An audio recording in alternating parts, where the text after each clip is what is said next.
So I know people are in pain because I know people feel the shame of where they are, as well as the shame of telling yourself year after year, my New Year's resolution is to finally be healthy. And year after year, you find yourself doing the same thing.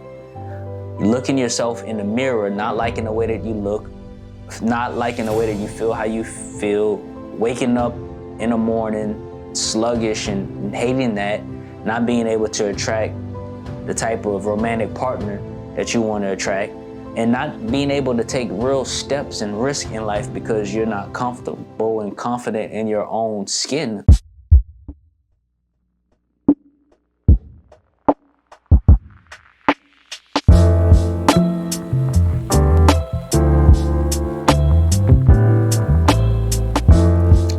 Whoa there. What's up, you guys? Welcome to my podcast. This is the first episode.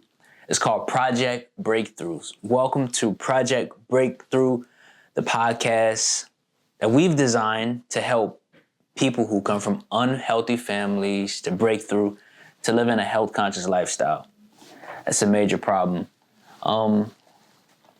Just to give you an overview of this podcast, we've created this podcast to complement a movement in the United States of America.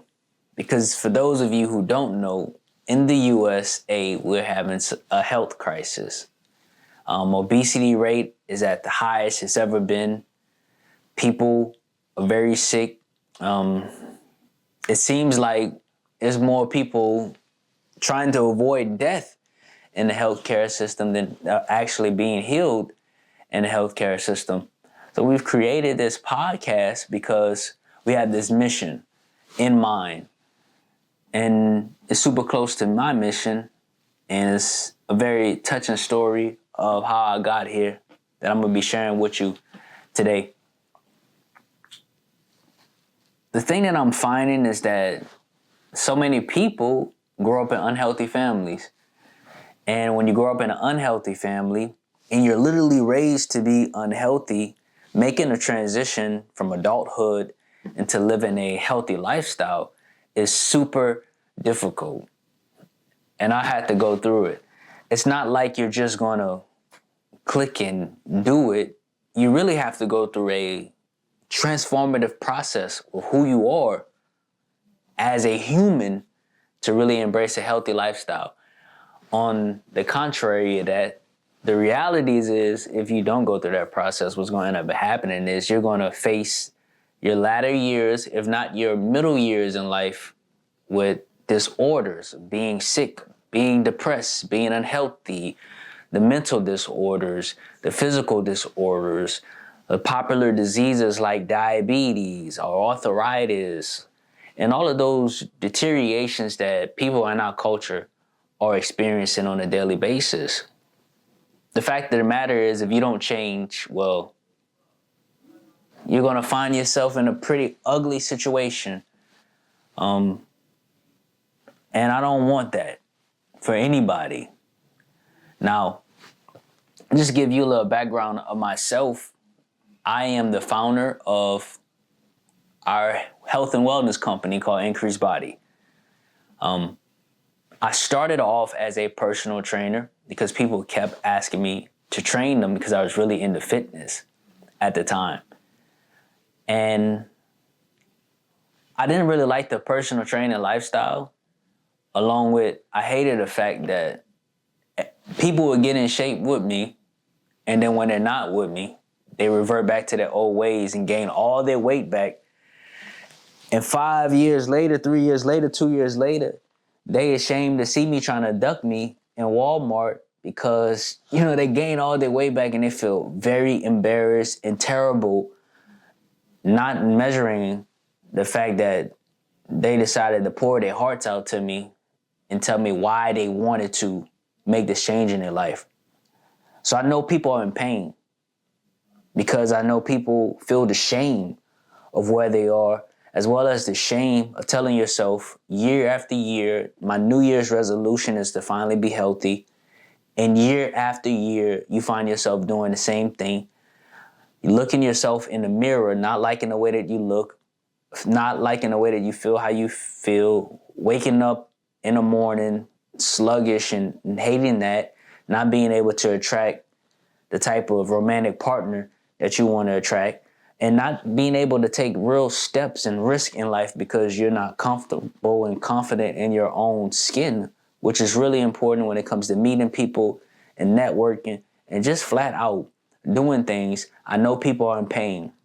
I know people are also worried because their parents had sicknesses and all the doctors are telling you that you're at a risk because of your genetics for those same sicknesses, and you watch your parents or you watch your grandparents suffer with certain sicknesses, and you've tried to make a transition to this lifestyle, but you found yourself being unsuccessful. So now what's left for you is the fear that, oh my God, I'm going to be like my forefathers with their generational curses. So we're in charge, and we're creating this movement called Project Breakthrough with this podcast to help those people who come from unhealthy families to make the transition into embracing a health conscious lifestyle. Now, what I know from being a person who was born and raised in an unhealthy family, now being a fit and health conscious person who teaches this stuff, that it's a totally different world. And it's like if you don't get the inside scoop of what it's really like, the details of what it's really like, making a transition is impossible. It's like the blind leading the blind unless you get an inside scoop. Because everybody who you probably know is not health conscious. Number one, they were raised in unhealthy families. And number two, they're American, and our culture isn't a health conscious culture. So deciphering the information and learning how to put the package together can be super challenging and super difficult.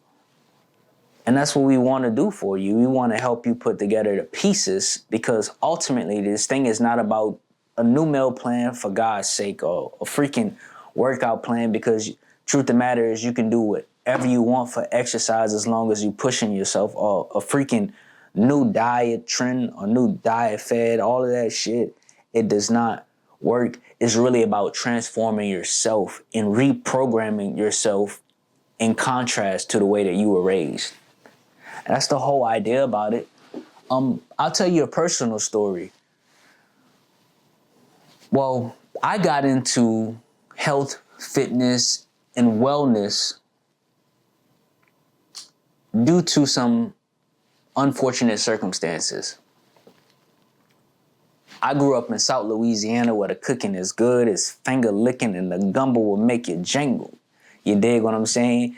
You jigging to the andouille.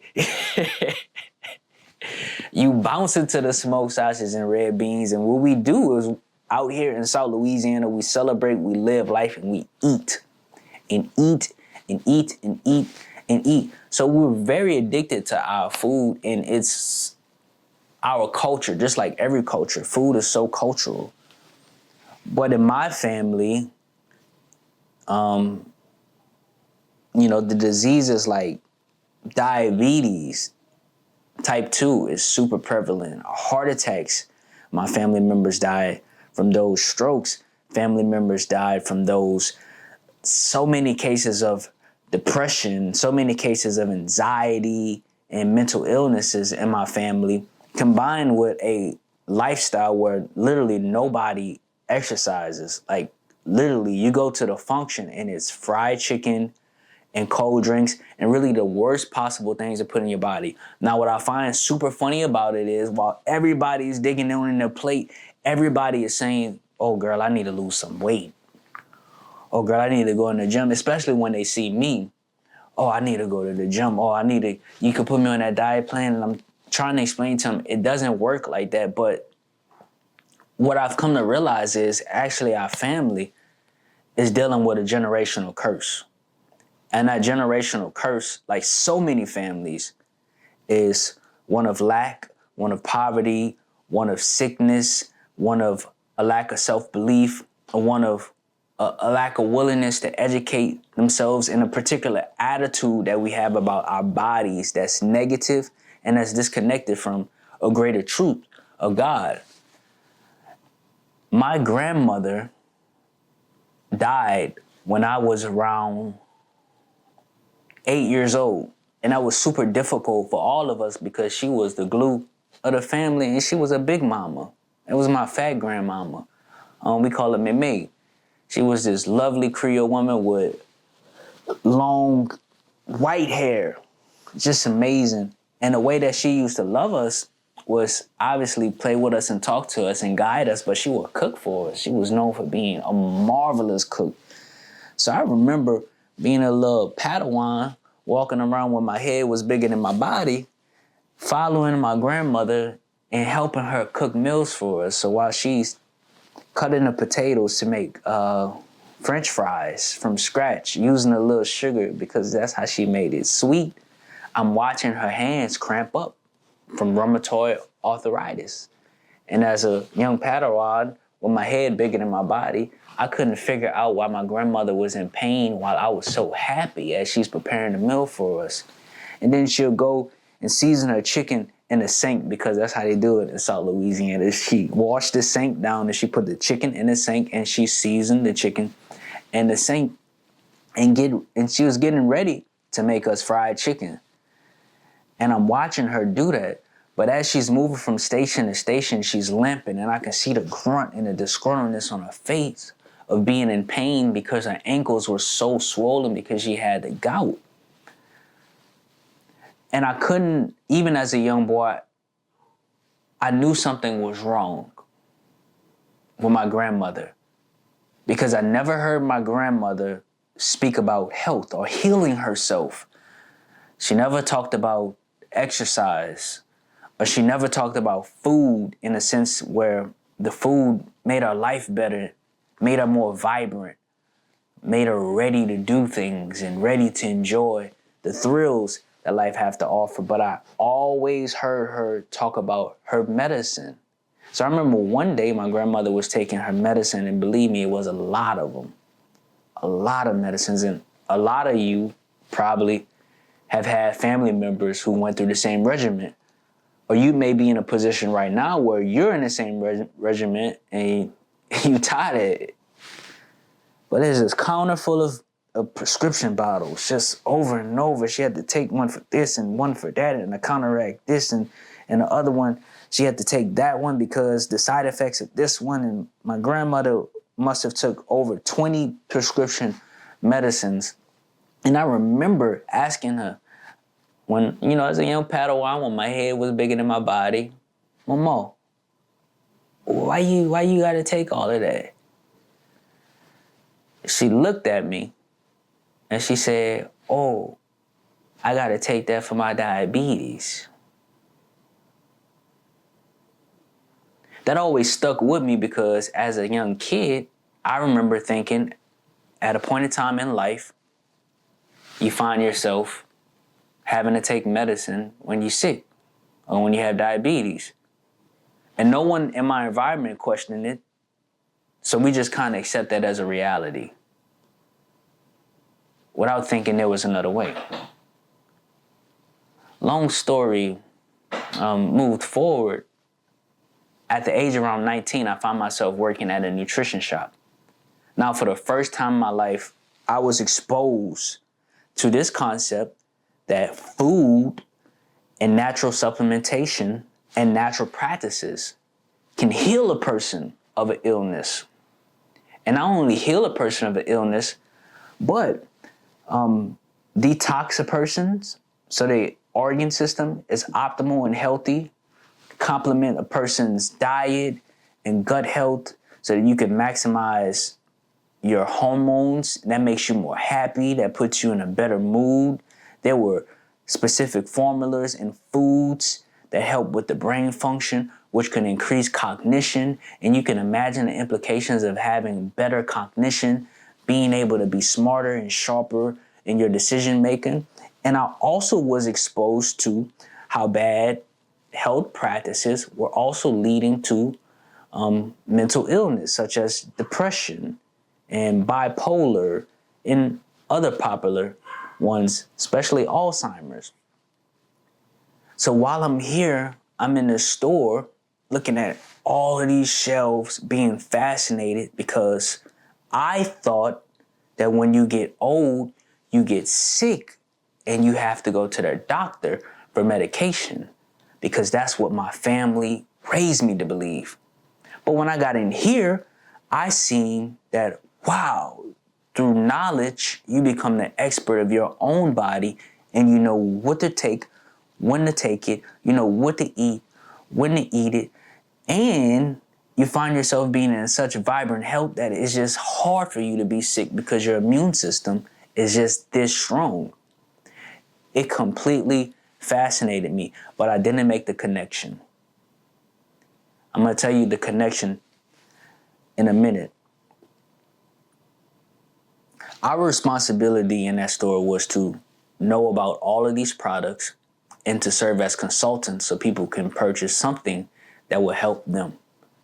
So I spent 6-hour days, 12-hour days studying, just being fascinated, not with just the knowledge of nutrition, but the knowledge of the human body and what we're really supposed to do with these bodies and how they really work. In contrast of learning this much, I also seen how ignorant other human beings, like my family members, was about the human body. And I also was starting to see how their ignorance was causing them great suffering in their life, where they were dealing with hard things that were easily avoidable. But when I really made a connection was when I met a black gentleman in his late 50s who walked in the store and he told me that he reversed diabetes.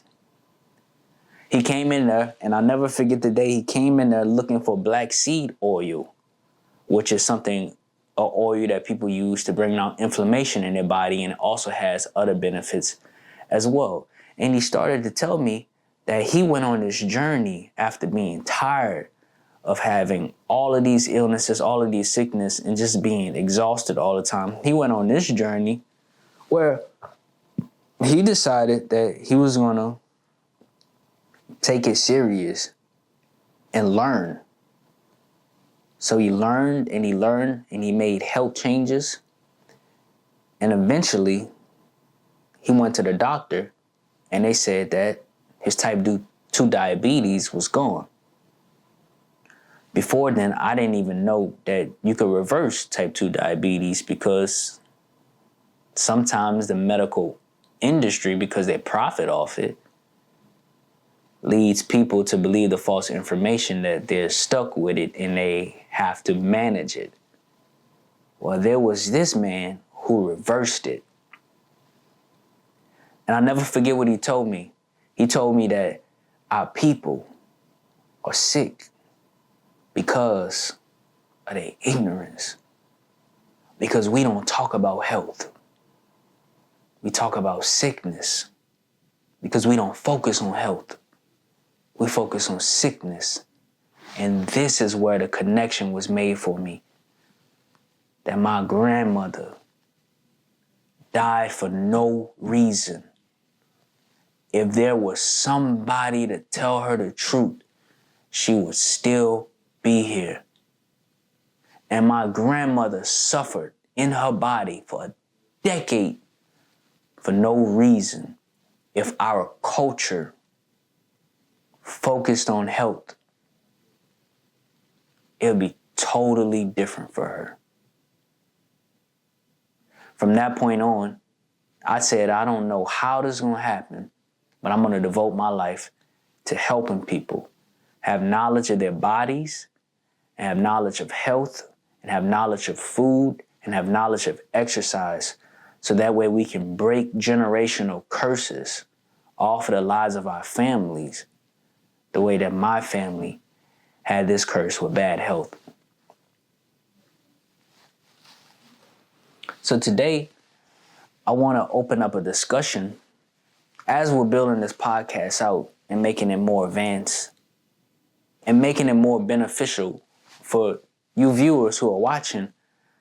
I want to open up a discussion and give a little value But also, more than that, I want to talk about, well, not more than that, along with that, I want to talk about the importance of health as a culture and how the culture that we live in, unfortunately, conditions us to live sickly.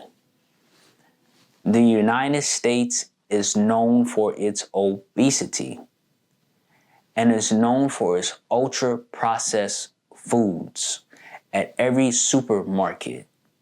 It's known for its fast food chains and its ingredients that are in its foods that are banned in many other countries. Our country is a consumeristic country. This country, and there's good and bad to it. I'm not trying to be negative and Nancy, but I just want to talk about how it could be affecting you.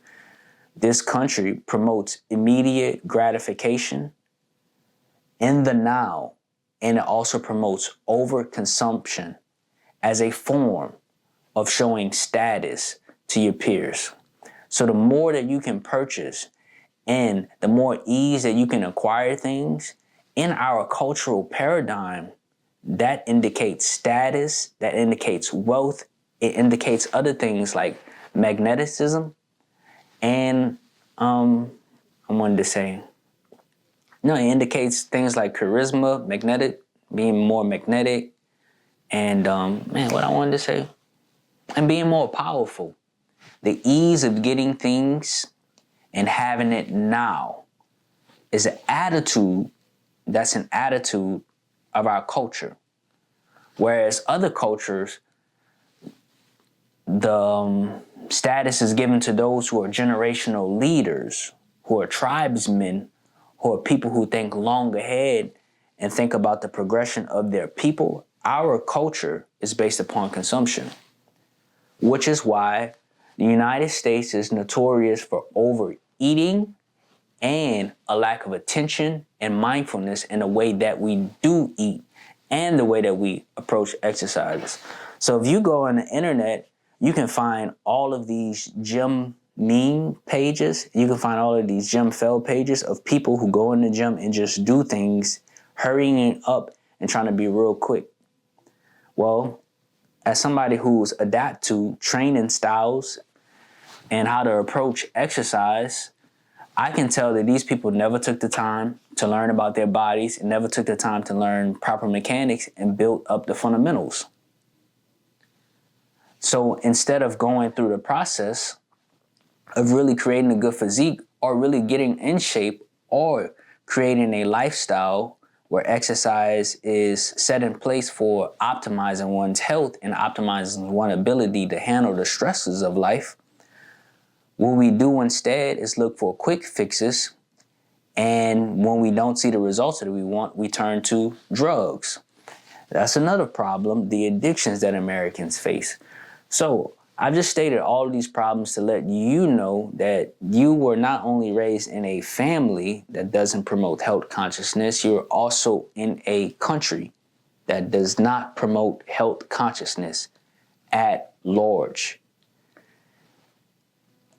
I will also beckon to say we've done the egregious disservice to our citizens by promoting sickness at large. So there's a lot of things that we're facing when it comes to being health conscious, which is why I can understand why people are struggling to get in shape and struggling to be consistent with the gym. You're fighting your upbringing, you're fighting your country's values, and you're also fighting what's available to you at the grocery store, and you're fighting your own attitude of lack, disappointment, and the shame of regression. With that being said, if you're the type of person who's going to benefit most from Project Breakthrough, you need to know about the Final Four. I put a lot of thought into this, and what I discovered is this: if people master 4 areas in their life, making that transition from unhealthy to fit, getting in line to make this massive exodus from Egypt, which is the land of sickness and destruction, to the land of milk and honey, in which you're vibrant, purposeful, living a life that you want, you got to master 4 things. And that's going to be the basis of the value that we're going to be given through this podcast in the coming years, and the value of what we're going to be showing people how to do in our movement with Project Breakthrough. So I'll talk about the final 4. The final 4, if you master these 4 things, you can guarantee a healthy lifestyle for you and your family. So number 1, first thing you have to master is your mindset. This is probably the biggest problem, because this is not about information. This is about conditioning at a deep subconscious level. From childhood, you've been raised to be unhealthy. Imagine that. From ages 0 to 7, the human brain is in a theta state, which is a highly susceptible state. It's a hypnotic state. From 0 to 7, the human brain is really soaking in things at an accelerated rate. It doesn't have the reasoning faculties to say if it's good or bad. It's just taking whatever is coming to it, right? So from 0 to 7, the foundations of your life or the foundations of your character are programmed within you. We'll talk more about that. But if from 0 to 7, the foundations of who you will become in your child rearing is one that shows you to be unhealthy and unproductive with your body, that means that you should probably be focused on building your mindset and your education way more than what the fitness industry try to sell you, than what the medical industry or big pharma is trying to sell you. It's going to start with you going through a journey, a self-transformative journey of completely changing yourself in the way that you think about your body from the inside out. Totally. So the way that you relate to your body, the way that you think about your body, what you feel about your body, what you do with your body, and what purposes you think the body serves has to change if you're from an unhealthy family who raised you from 0 to 7 to also be unhealthy. This is a deep psychological and spiritual journey that you must face. And when you go through this journey, not only, you're going to have changes in your body and your health, you're also going to have totally new paradigms about life. Believe me, you're going to have totally new paradigms about life. Like, you're going to walk through nature and it's going to be your best friend. I'm telling you, sometimes I look at my skin, right? Or I look at my body or other people's body and I'm totally amazed. Like, I see things that was not there before me getting on this journey. The other thing that you have to master in the final 4, which is a big one, is nutrition. Like I always say, what you eat will either heal you or kill you. And that's everything that you put in your body. Everything that you put in your body have a level of benefit and a level of toxicity. Everything. So if you don't know what the body does with food and what the body wants from food, or what foods you're putting in your body, put it like this: 3 times a day, or 2 times a day, or 1 time a day, whenever you're eating, or every other day, you're losing. Here's the message.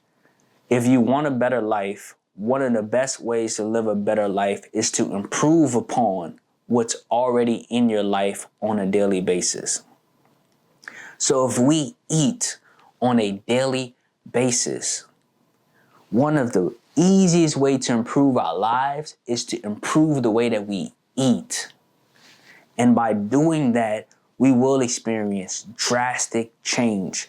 The studies are there and the intuitive knowledge is there that the way that you eat directly affects not only the way that you live, but the way that you are as a human being. And you can't avoid it. So if you're stuck eating a horrible diet, I want you to know that you're really screwing with who you are as a person. And if you find yourself eating a horrible diet and at the same time trying to improve your life,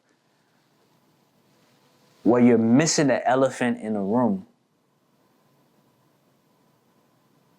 Because living beings consume. And when we consume wrong, we really negatively affect our livelihood. So we're going to show you how to master nutrition. The third thing that you have to master is exercise, and that's super simple. And through this podcast, we're going to be showing you things about exercise like optimizing burning fat, how to put on muscle, different styles of training, and the way that different athletes' bodies adapt to exercise. There's a lot of cool things to learn. But the beautiful thing about exercise is an exploration. It's a celebration of the body. So for those of us who grew up with a bad attitude about exercise or struggle to do it, struggle to go to the gym, that's really in opposition to our nature, which is why when you don't exercise, you kind of malfunction as a person.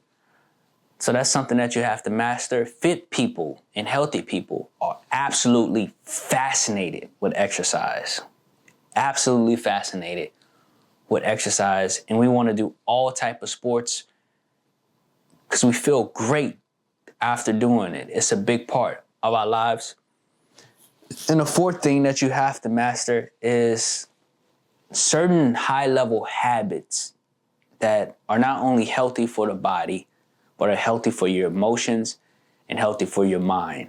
See, this whole thing that we're getting into is managing ourselves as human beings. We come into this physical life in this physical body, and we have a conscious will and a consciousness and decision-making faculties to improve our lives and improve our bodies.